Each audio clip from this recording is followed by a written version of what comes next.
అస్సలం వాలేకుమ్ guys, welcome back to my channel. ఈరోజు ఈవినింగ్ ఏందో చాలా ఆకలేసిస్తూ ఉండింది. అందుకనే ఇంకా ఇంట్లో పాస్తా ఉండేసరికి చేసుకుందాం అని చెప్పేసి వెళ్ళాను కిచెన్లోకి.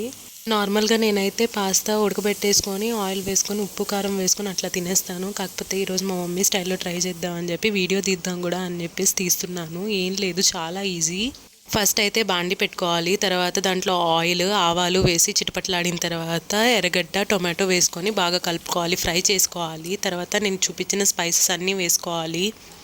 పెద్దగా స్పైసెస్ ఏం పట్టవు దీంట్లో. ఉప్పు, కారం, పసుపు అండ్ గరం మసాలా వేస్తే కొద్దిగా టేస్ట్ బాగుంటుంది అని చెప్పేసి గరం మసాలా వేసుకున్నాను. అండ్ ఇవన్నీ వేసిన తర్వాత జింజర్ గార్లిక్ పేస్ట్ కూడా కొద్దిగా వేసుకోవాలి, ఎక్కువ వేసుకోవద్దు. నా దగ్గర కొద్దిగా పాస్తా ఉంది కాబట్టి కొద్దిగా క్వాంటిటీలోనే చూపిస్తున్నాను మీకు. పైన చూపిస్తున్న విధంగా బాగా కలుపుకోవాలి. జింజర్ గార్లిక్ పేస్ట్ వేసుకున్న తర్వాత కొద్దిగా ఆయిల్ పైకి తేలిన తర్వాత వాటర్ వేసేసుకోండి. వాటర్ అయితే చూసి వేసుకోవాలి. అంటే మన దగ్గర పాస్తా ఎంత ఉందో అంతే వేసుకోవాలి, లేకపోతే బాయిల్ చేసన్నా వేసుకోవచ్చు. మనము ఒకసారి కలిపేసుకొని పాస్తా కూడా వేసేసుకోవాలి. వేసుకొని ఒకసారి మూత పెట్టేసుకోండి, అది బాయిల్ అయిపోతుంది. ఇట్లా బాయిల్ అయిపోయింది అనమాట. నాకు దగ్గరకు వచ్చేసింది ఆల్మోస్ట్. ఇట్లా ఒక్కొక్కటి తీసి చూసుకోండి, అంటే బాయిల్ అయిందా లేదా అని చెప్పేసి. పాస్తా నేనైతే దీంట్లో ఎగ్ వేసుకుంటున్నాను అనమాట.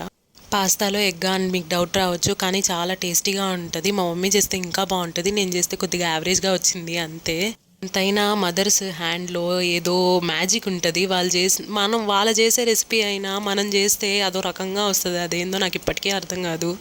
ఫైనల్గా అయితే నా పాస్తా రెడీ అయిపోయింది, నా ప్లేట్లోకి వచ్చేసింది. ఇంకా లాస్ట్కి నా నోట్లోకి కూడా వెళ్ళిపోతుంది. ఇట్లా అయితే నా క్రేవింగ్స్ నేను తీర్చుకున్నాను అనమాట, నా ఈవినింగ్ క్రేవింగ్స్. పర్లేదు, బాగానే కుదిరింది పాస్తా. అంత హిట్ కాకపోయినా ఏదో యావరేజ్ అని చెప్పుకోవచ్చు. అంతే. ఇంకా ఈ వీడియో నా పాస్తా నచ్చినట్లయితే కామెంట్ చేయండి, నచ్చకపోయినా కామెంట్ చేయండి. అలానే నా ఛానల్ సబ్స్క్రైబ్ చేయండి.